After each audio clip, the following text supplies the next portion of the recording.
Good morning. Physics में 11th class physics में एक बहुत ही इम्पॉर्टेंट टॉपिक है जो कंपटीशन एग्जाम के लिए हमेशा क्वेश्चन उससे बनाया ही जाता है। वो है कार्नो इंजन की दक्षता और प्रशीतक का कार्य गुणांक और दक्षता और कार्य गुणांक में संबंध। यानी कार्नो इंजन की दक्षता, प्रशीतक, रेफ्रिजरेटर, फ्रिज का उसका कार्य गुणांक, फिर दक्षता और कार्य गुणांक में संबंध, इससे एक क्वेश्चन बनता है, बहुत ज़रूरी है नीट 2023 के लिए। तो इसमें हम फार्मूला बताएंगे, उस फार्मूला से एक सिंपल सा क्वेश्चन, और उसमें आप उससे कॉन्सेप्ट आपको मालूम हो जाएगा कि करना क्या होता है। ट्रिक समझ लीजिए, जो भी समझ लीजिए, है ना। तो कार्नो इंजन की दक्षता, प्रशीतक का कार्य गुणांक, फिर दक्षता और कार्य गुणांक में संबंध। ठीक, तो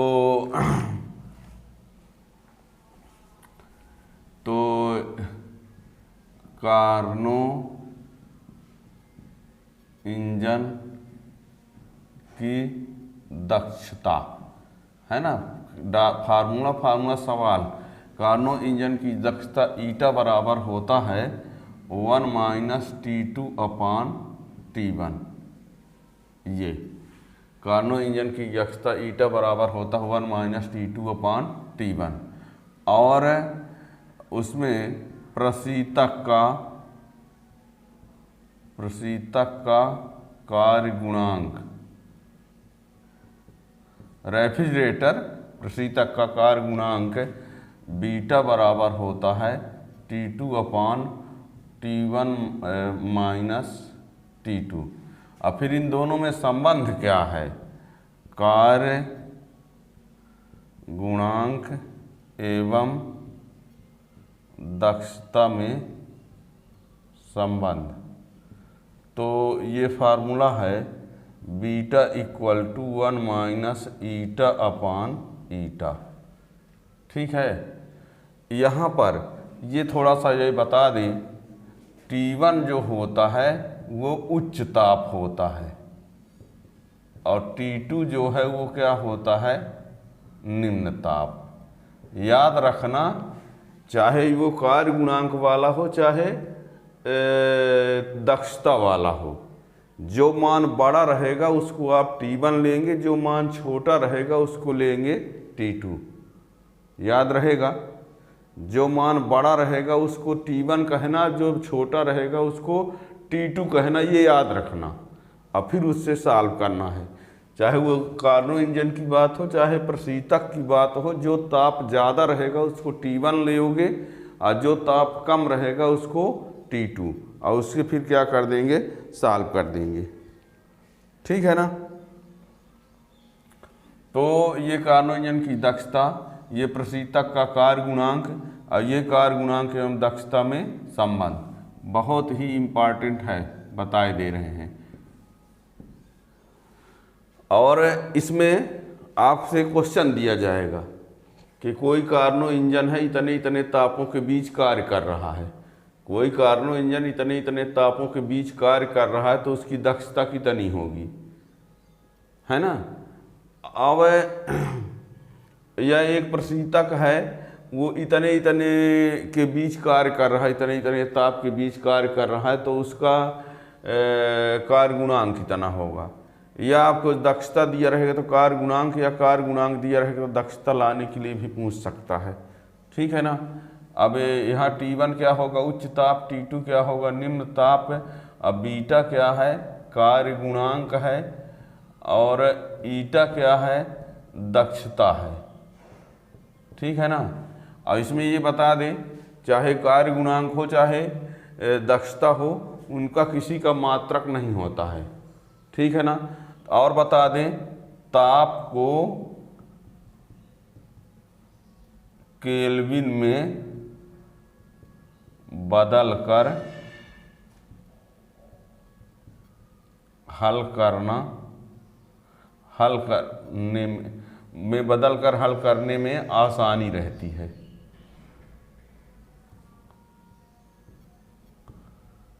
यानी तो केल्विन बराबर होता है C + 273।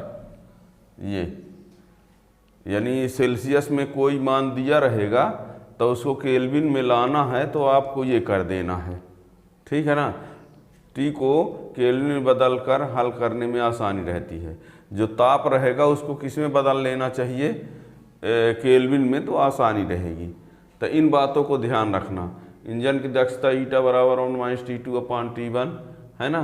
कार्य गुणांक बीटा बराबर T2/1 - T1 - T2 और कार्य गुणांक दक्षता में संबंध बीटा बराबर -ईटा/ईटा, ठीक है ना।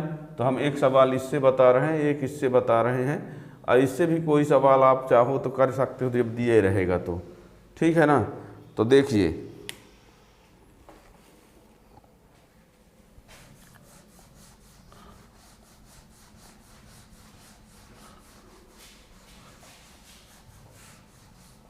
क्वेश्चन है एक कार्नो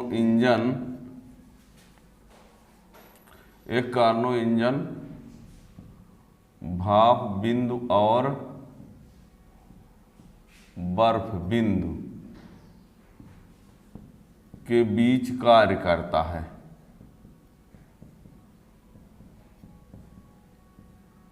तो उसकी दक्षता क्या होगी। अब यहाँ पर प्रश्न भी फंसाया है। कार्नो इंजन भाप बिंदु और बर्फ बिंदु। भाप बिंदु का मतलब होता है भाप 100 डिग्री सेल्सियस और बर्फ बिंदु का मतलब है 0 डिग्री सेल्सियस, है ना। भाप बिंदु बर्फ पानी का उबलने से है ना। तो भाप बिंदु दिया है, इसका मीन्स ये आया है कि ये 100 डिग्री सेल्सियस है, और बर्फ बिंदु दिया है मीन्स 0 डिग्री सेल्सियस है। और अभी हमने ये बताया है कि जो ताप अधिक रहेगा उसको T1 बोलना है। यानी इसका मतलब ये हुआ कि हल करते समय T1 बराबर 100 डिग्री सेल्सियस और T2 बराबर 0 डिग्री सेल्सियस। 100 0 नहीं तो लिखा है, कह दो। हमने कहा ना कि जो अधिक भाप मतलब 100 डिग्री सेल्सियस, बर्फ मीन्स 0 डिग्री सेल्सियस, और जो अधिक होता ताप उसको T1 कह दो, जो कम है उसको T2 कह दो। और ये सेल्सियस में है तो केल्विन में बना लो। तो इसमें क्या हो जाएगा, 100 + 273 बराबर 373 केल्विन, और ये 0 + 273 तो ये 273 केल्विन। अब ईटा इक्वल टू होता है 1 - T2/T1, तो 1 - T2 273 बटे 373।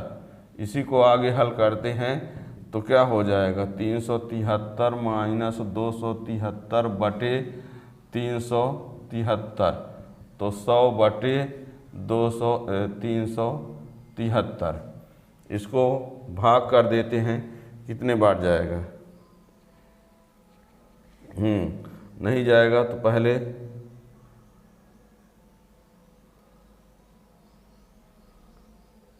इसमें क्या कर दें, भाग ही नहीं जा रहा है।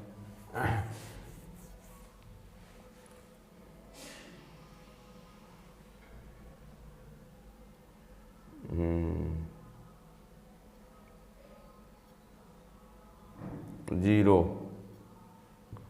फिर 2 6 है ना, ये 0 2 6 8 ऐसा कुछ आएगा, डिवाइड कर लेना, ठीक है ना। अब इसी को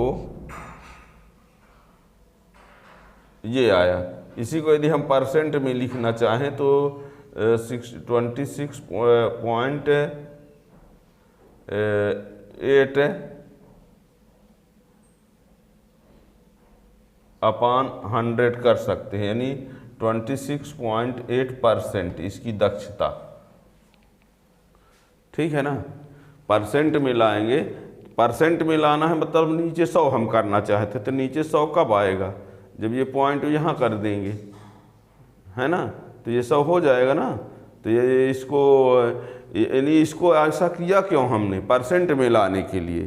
परसेंट में जैसे ये है तो परसेंट में लाना है तो पॉइंट को यहाँ भेज दीजिए, यदि पर हज़ार में लाना होता तो यहाँ भेज देते, है ना। तो 26.8% उसकी क्या हो जाएगी, दक्षता, ठीक है ना। तो ये रहा।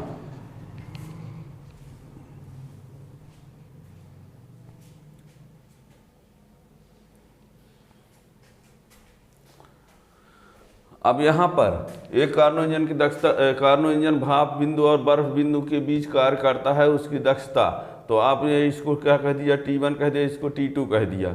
मान लीजिए बर्फ बिंदु पहले लिखा होता, भाप बिंदु बाद में लिखा होता, तो भी आप अधिक वाले को ही T1 कहना। यहाँ लिखा चाहे जो पहले हो जो बाद में, पर T1 किसको कहोगे, जो ज़्यादा ताप होगा, T2 किसको कहोगे, जो कम ताप होगा। लिखने में भले किसी को आगे पीछे लिखा हो, याद रखना ये विशेष पॉइंट है, हैं। ये मत सोचना कि जो पहले लिखा है वो T1 है, जो बाद में लिखा है वो T2 है, ठीक है ना। जो भी लिखा होगा उनमें से जो ज़्यादा ताप है उसको आप क्या कहेंगे, T1 कहेंगे, जो कम ताप है उसको T2 कहेंगे। फिर इसको सॉल्व कर दीजिए, आ गया, ठीक है ना। यहाँ ध्यान दीजिएगा, इसका आंसर परसेंट में रहेगा तो 26.8, इसके आगे और कुछ अंक आएगा, देख लेना। तो 2 अंक, यदि और पॉइंट के बाद और अंक चाहते हो कि क्या होगा तो कल के देख सकते हो, अप्रॉक्सिमेट इतना आएगा। तो ये परसेंट में लाना है तो ये लिखना पड़ेगा, यदि डायरेक्ट लिखना है बिना परसेंट के तो 0.268 ये, ठीक है ना। ये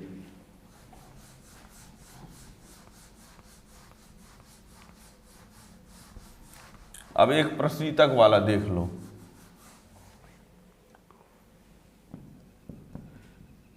एक प्रशीतक, एक प्रशीतक 0 तथा 80 डिग्री सेल्सियस के बीच, ये भी डिग्री सेल्सियस है, एक प्रशीतक 0 डिग्री सेल्सियस तथा 80 डिग्री सेल्सियस के बीच कार्य करता है, तो उसका कार्य गुणांक क्या होगा। एक प्रशीतक 0 डिग्री सेल्सियस तथा 80 डिग्री सेल्सियस के बीच कार्य करता है तो उसका कार्य गुणांक क्या होगा। तो यहाँ पर हमने बताया ना, जो उच्च ताप है उसको T1 कह दो, उच्च ताप T1, तो T1 बराबर 80 डिग्री सेल्सियस, तो ये 80 प्लस 273 बराबर कितना हो जाएगा, 3 8 7 15 2 1 353, ठीक है ना। 8 7 15 और 2 1 3, ये केल्विन। और T2 बराबर क्या हो जाएगा, 0 डिग्री सेल्सियस है तो ये 0 प्लस 273, तो ये क्या हो जाएगा 273 केल्विन। अब आपको बीटा चाहिए, तो बीटा बराबर फार्मूला होता है, बीटा बराबर 1 माइनस T2 अपान T1, सॉरी, बीटा बराबर T2 अपान T1 माइनस T2, ये बीटा बराबर, ये फार्मूला होता है। अब यहाँ पर तो T2 कितना दिया गया है, 273, T1 353 माइनस 273, तो कितना आया 273, और ये इसमें कितना आएगा T1 माइनस T2, हाँ इसमें इसको माइनस कर दीजिए तो कितना आया 80।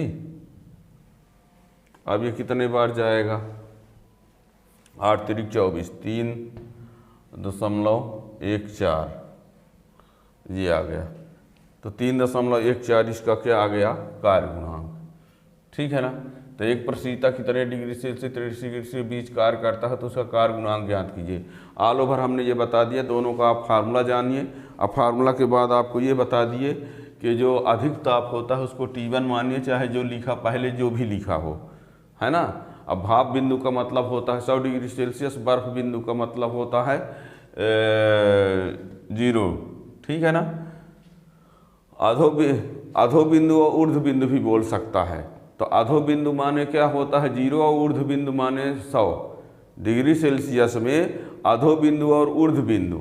जैसे यहाँ पर देखो भाप और बर्फ, तो इसका मतलब 100 है और इसका मतलब 0। इसी को ऊर्ध्व बिंदु भी बोल सकते हैं, ऊर्ध्व बिंदु और अधो बिंदु, ठीक है ना। 0 को बर्फ बिंदु भी बोलते हैं और अधो बिंदु बोलते हैं। अब 100 को भाप बिंदु भी बोलते हैं और ऊर्ध्व बिंदु भी बोलते हैं डिग्री सेल्सियस में, ध्यान देना, ठीक है ना। मान लीजिए 0 100 न दी करके अधो बिंदु ऊर्ध्व बिंदु बोल दिया, भाप बिंदु और बर्फ बिंदु बोल दिया, तो भाप मीन्स 100 होता है, बर्फ मीन्स 0। और हमने कहा कि जो अधिक ताप होता है उसको T1 कहोगे, जो कम ताप होता है उसको T2 कहोगे, चाहे वो इंजन हो, चाहे वो प्रशीतक हो, जो भी हो। सवाल हल करते समय इस बात को ध्यान रखना। बच्चों को ये कन्फ्यूजन हो जाता है कि इसको T1 मान ले, किसको T2 मान ले। तो पहले से बता देते हैं कि सवाल में जो मान बड़ा रहेगा उसको T1 कहना, जो छोटा रहेगा उसको T2 कहना, ठीक है ना। और उसके हिसाब से सॉल्व कर देना। अब सेल्सियस में दिया है तो उसको आप किस में कर लेना, केल्विन में कर लेंगे तो आसानी रहेगी।